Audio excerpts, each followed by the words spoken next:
Yes, sir. She on streaming services. Hallelujah.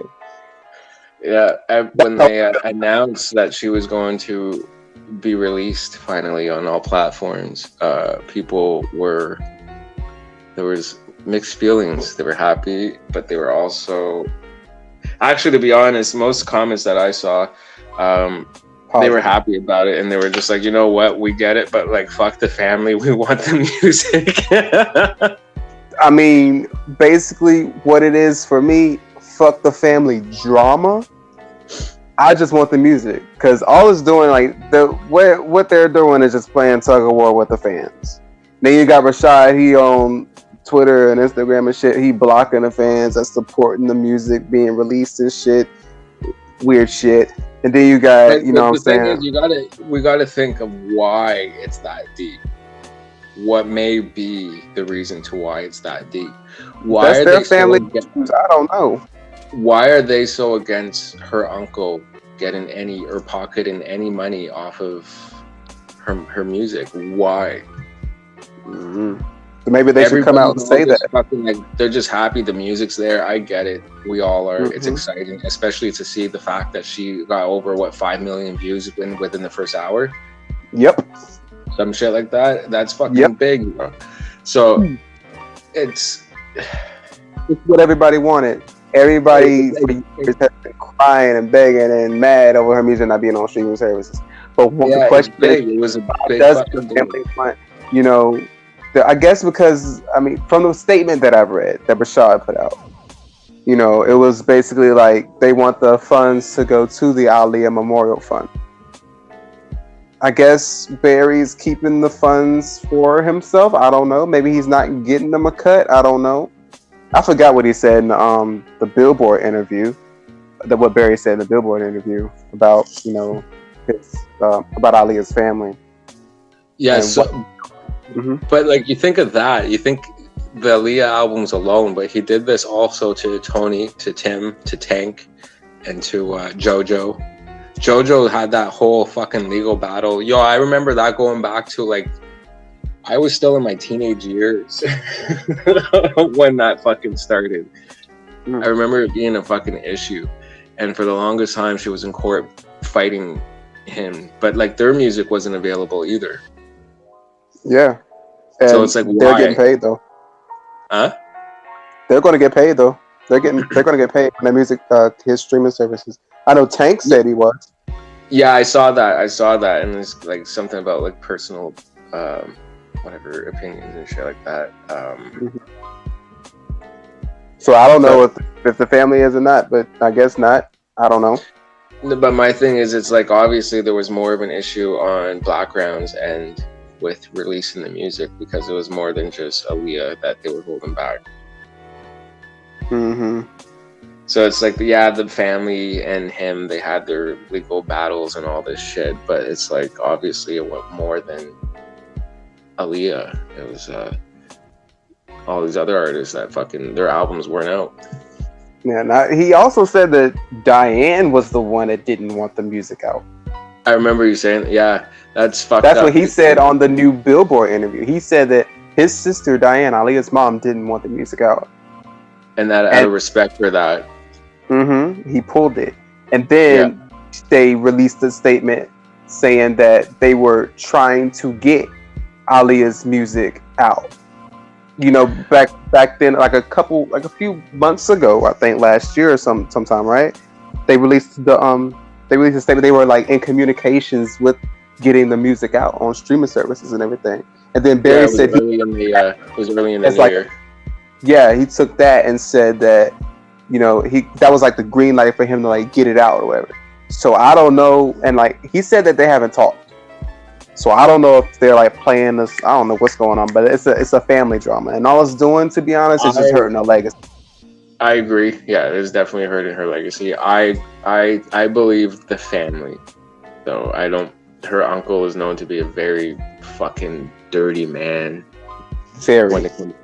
When it comes to the industry side of things, so much to the point that people don't even speak about him. So. Very. It gives you the idea of what you're dealing with and how I don't know, Aaliyah wanted to leave his fucking label. Apparently, she had one more album to do by contract, and she was apparently going to leave Blackground after that. Yeah, I heard she was going to Virgin Records full time. I heard something like that. Something. So imagine your best-selling artist leaving. Mm-hmm. Yeah. Like, he wouldn't have made any money off her, especially if she was gonna get back. Especially if she was taking her masters with her. I didn't know that. Yo, this just brings. There was always something fishy about her death.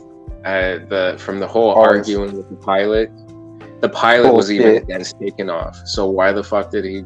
Like, why did he take off? Exactly. And Aaliyah was already fucking. She didn't like planes at all. Like the plane that she actually boarded to go to the Bahamas from Miami wasn't even. She didn't even want to get on that one, and that one was bigger than the one she actually got killed on.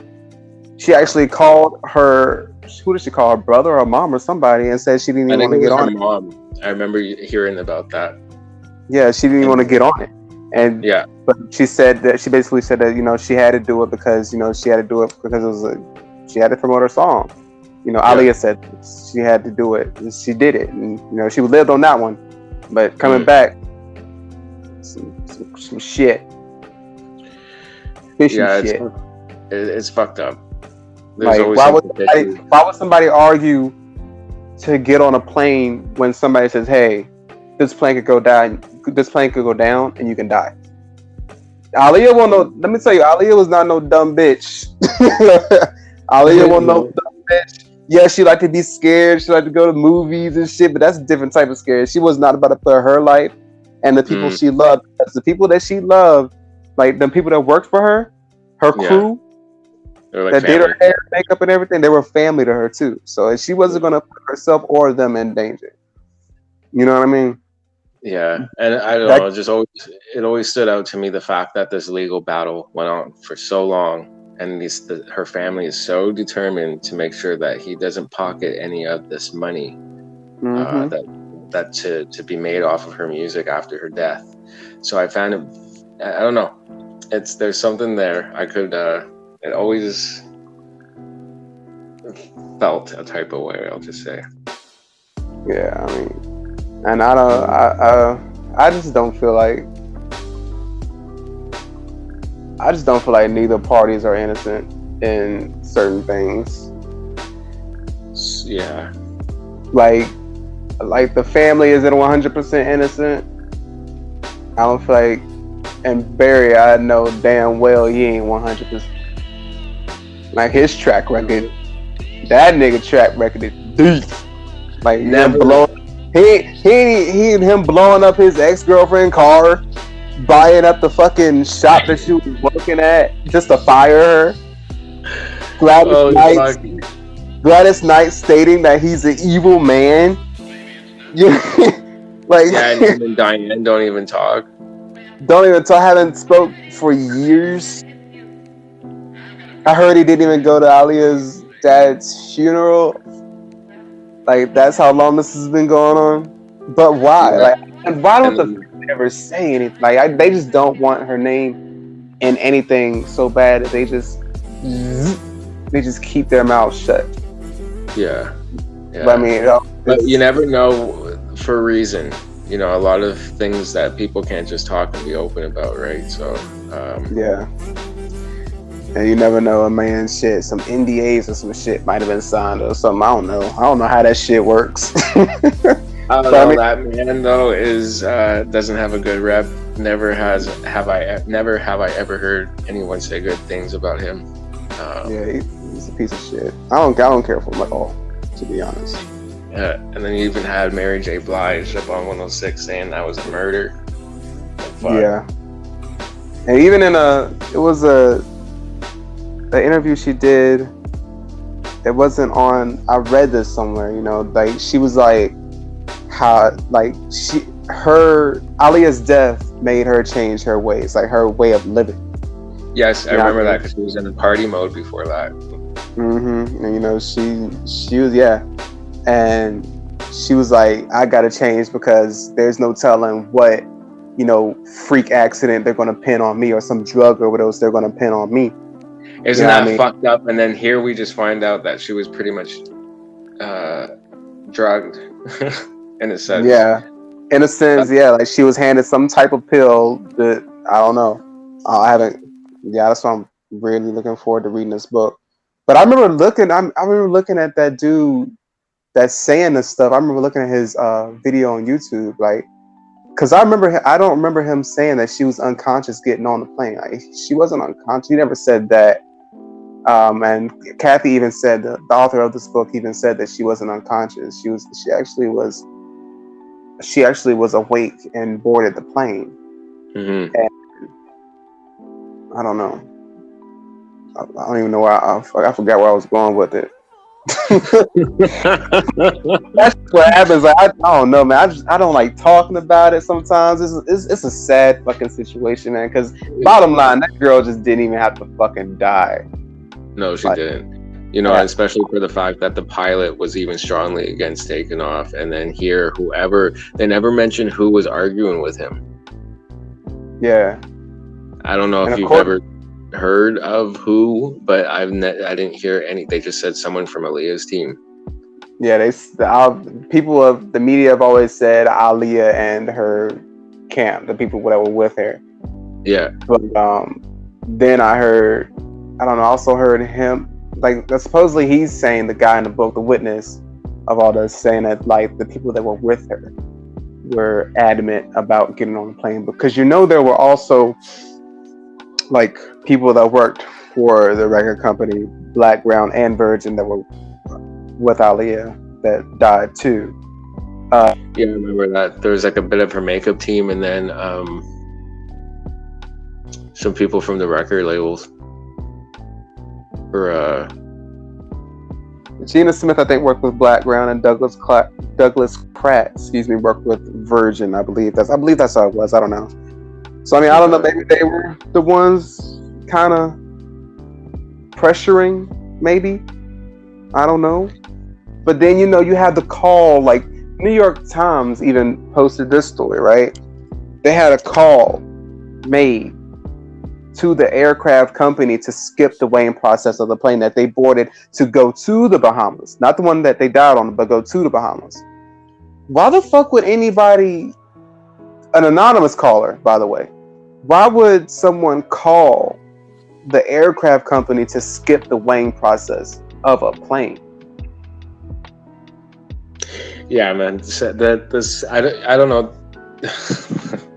So was the plane even weighed? Did an argument even happen? Maybe, I don't know. Because it's all just weird. It's there's something about it that never sat right with me. It never made sense to me. Because the pilot was so against taking off, and then they were trying to make him seem like, because he had coke in his system, like that. And he was unlicensed. Was he unlicensed, or was he on? It was suspended. His license was suspended. So he was unlicensed. Wow. And then you have the guy who basically quote unquote okayed the flight to take off. A week later, he kills himself. That's fucked up. Yeah, like, I mean, it could have been grief. It could have been guilt eating his ass up. Yeah, or someone could have done it. Actually, maybe. I mean, it's a weird situation. Very weird. Like, what would make him kill himself? Like, he felt so guilty of what? And then you have Aaliyah's mom going to this medium, John Edwards. I remember reading that. Yeah. It was in his book, and he's like having this, this what do they call it, dude? When mediums have this connection, or like they feel what's the presence? Like he's having a conversation with this presence. This energy is supposed to be Aaliyah, and she's telling him, she's like providing him all of this information and stuff, things that, you know, Diane and her family wouldn't want to know. And supposedly he didn't know that he was meeting Diane or whatever, but this energy, anyways, basically says to him, they tried to make the accident her fault. Because, you know, Aaliyah was blamed for that. To this day, she's still blamed for it. She was this diva. She was arguing with the pilot to get on the plane. Oh, she had all this luggage. When really, she had, like, in the Bahamian newspaper. Want to get the fuck on the plane, yo. Huh? I said she didn't want to get on the fucking plane. No. And, like, I was reading. And I was looking at this link from the Bahamian newspaper that was, I think, issued out like like sometime back then.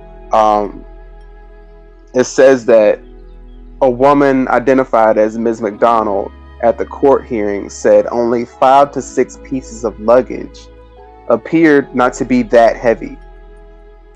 Porter Lester Archer, who handled the baggage from the taxi, estimated that each piece of luggage weighed no more than 45 to 50 pounds.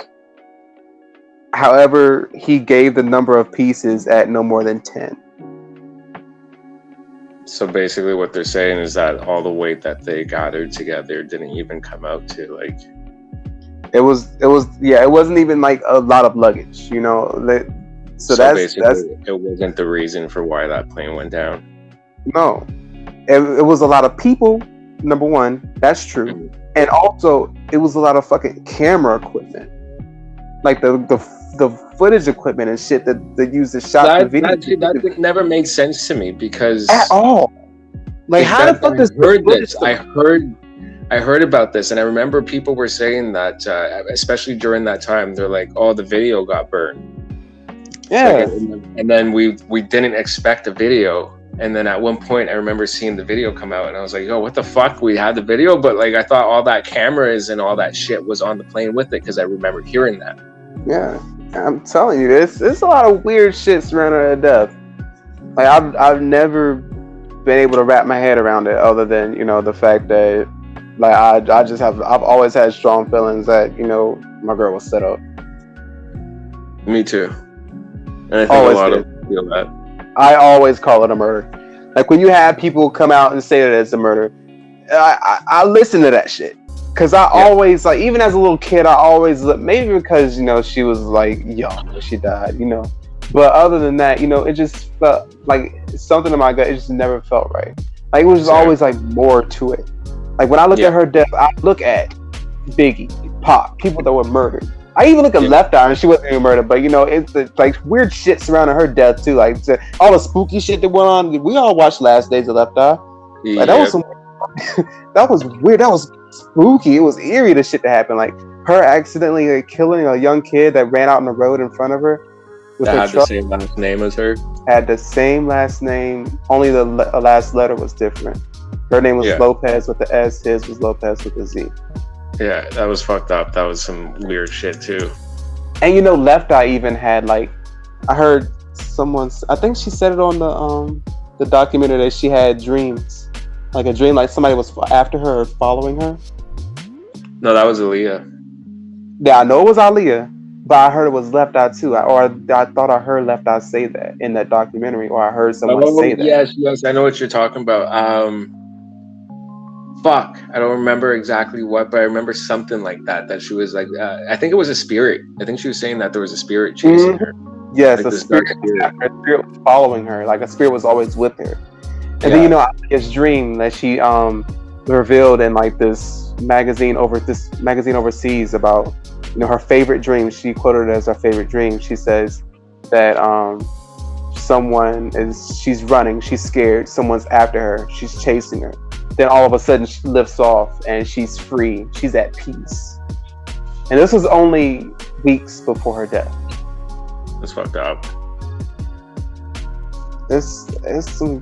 It's eerie shit that happens with these people.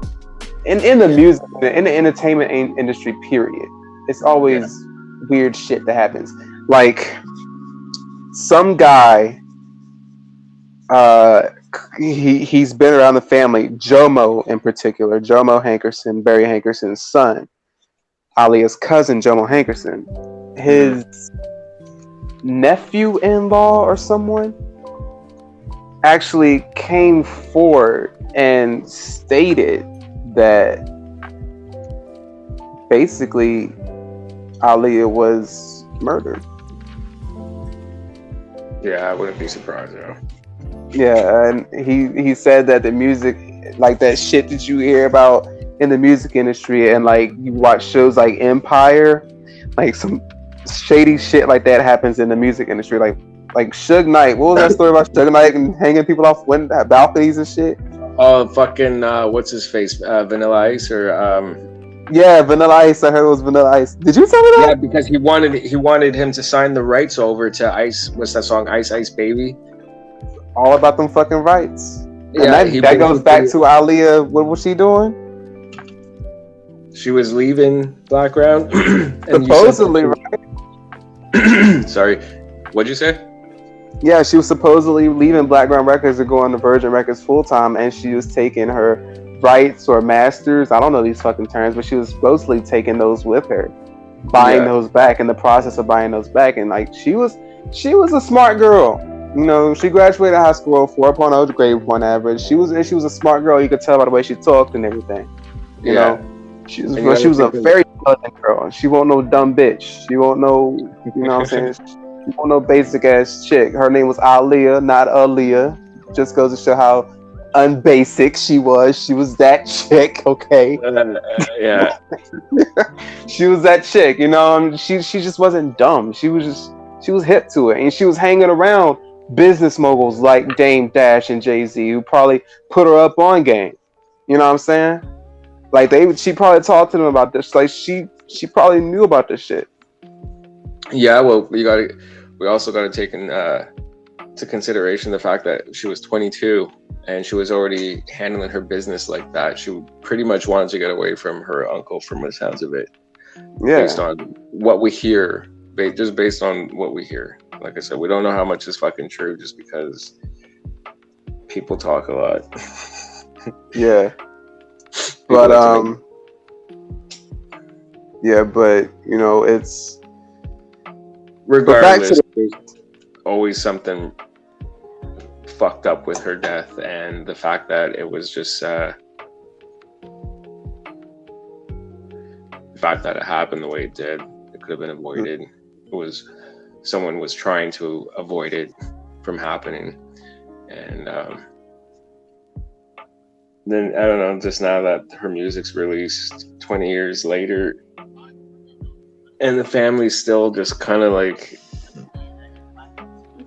explaining where they want the money to go. Like they didn't even have to explain that. They're explaining though that this is where we want the money to go. This has been the fight. Yeah, to the Aaliyah Memorial Fund, to basically charities and stuff that Aaliyah really cared for, like the breast cancer and Alzheimer's. You know, her aunt, I think, died from breast cancer, and her grandmother died from Alzheimer's. Okay. She was very, very close with her grandmother. Yeah, I remember seeing the tribute thing, whatever, memorial memory thing she had at the end of her was a self-titled album in the booklet. Oh, her grandmother Mentis, yeah. She dedicated that album to her grandmother. Yeah. But the guy that, you know, basically said that Aaliyah was the supposed family member, his name is For Real or something like that. Like an Aaliyah fan apparently DM'd him on Instagram and was like, why is Barry the way that he is and everything? And he was just like, Jomo and his dad Barry, they get into fights all the time, and he said it's a lot like the show Empire and everything. And you know, this guy, he's actually been in Jomo Hankerson's house and everything. He's had video and pictures of, like, you know what I'm saying, taking video of like Genuine's plaques and Aaliyah's plaques on the wall in Jomo's house and everything. Yeah. You know, and he said that Barry Hankerson even does it to his own son, Jomo. He's like, he said Barry he's always been like money hungry, basically. Yeah, I can see it. And so he says that if he does it to his own son, Jomo, he sure as hell did it to his niece Aaliyah. And he confirms that's why she was leaving him. Like leaving the record label. Because she was afraid of him. Jesus. Imagine. Maybe. Shit. I mean, look at his track record. Yeah, I mean, if she was willing to leave something that was really quite good to her, there must have been a reason why. Because when you think of it, she was doing well on that label. You know, there was really no reason for her to leave that label. I mean, she was the one bringing in the money. Exactly. So, but I mean, like, why was she like? How do we know for sure that she was doing, like, that she was getting everything that she deserved? I mean, yeah, that's what I mean. There was something that happened behind. Sorry. Like, now go ahead. I was just saying, like, she looked like she was, but like Barry was probably doing some shady shit. Yeah, so there was something going on behind scenes that we don't know about that made her want to move away. Whatever it was, you know, she felt like she had to leave that label, if this is even true. I mean, it sounds like it is, because it's been said by quite a few people from what I hear. Yeah, I mean, but Blackground is a shitty label anyway, though. Like, they're the reason that songs like One in a Million and 4 Page Letter, they didn't even enter the They didn't even enter Billboard. Okay. And like, those are probably Aaliyah's biggest songs from that album. Like, her most memorable songs. Her high charting song, probably her only song that actually entered Billboard. Not because Aaliyah wasn't, like, nobody was feeling her or anything. It's because that Blackground Records really dropped the ball on her a lot of times. Like, cause what was it? The One I Gave My Heart To, I think that went number 9 on Billboard Hot 100. I think that's what it went to. I think it was in the top 10, I believe. But that was her only single out of, what was those, like 6-7 singles that she had from that album to actually chart on, like, Billboard or something like that. Okay, I didn't know actually have to look that up. Actually, let me confirm that, because I believe The One I Gave My Heart To is the only song that actually charted on the Billboard Hot 100. Okay, If Your Girl Only Knew peaked at number 11 on Billboard Hot 100, and The One I Gave My Heart To peaked at number 9. One in a Million, 4 Page Letter, Got to Give It Up. What else was there? What was the other ones? Hot Like Fire. They weren't even entered in Billboard. Crazy, and those songs are so much better. Those songs are more memorable yet. I mean, the One I Gave My Heart To, that's my shit. If You Girl Only Knew, that's my shit too. But One in a Million, everyone knows One in a Million. Like, that changed R&B. Yeah, just mean in comparison compared to the ones that actually made it into the And these ones are she's more like you said, they're more memorable, and the more when you think of Aaliyah, you think of those songs before you think of I Gave My Heart To. Yeah, If Your Girl Only Knew is always thrown in there. So yeah, that's a big one. That's the other big one. My beats are dirty. Oh man, I just love that spooky ass beat. Fucking dirty. Oh shit. Yeah. And the eerie vocals. All right, I think we'll leave it at that. And then I guess as you read more through your book, I gotta get this book and read it. Yeah, it's pretty informative. I've found some stuff out that I was like, okay. But I'm definitely looking forward to the second half as I get into it. Me too. I wonder what she'll. Whenever you get into it. Yeah. I feel like I'm in a book club right now. The fuck? I don't even read. Damn it, Aaliyah. The stuff I do for love. Got me reading. Got me reading this shit. Hell. All right. Well, thank you, Tylanol. Of course, man. Thank you for yeah. Thanks for coming over. Yeah, it was cool. You know what I'm saying? We had a few beers, we kicked it, you know what I'm saying? Smoked a J. Is that the term that people use that y'all crackheads use? You smoked a J, right? J. I guess it depends. I smoked a joint, I smoked a spliff, I smoked a piff. I smoked. Okay. Crack. I smoked. Oh! Let me get the fuck out of here. I'm already catching a contact high, literally, right now, just from talking to your ass. Goodbye. You bitch.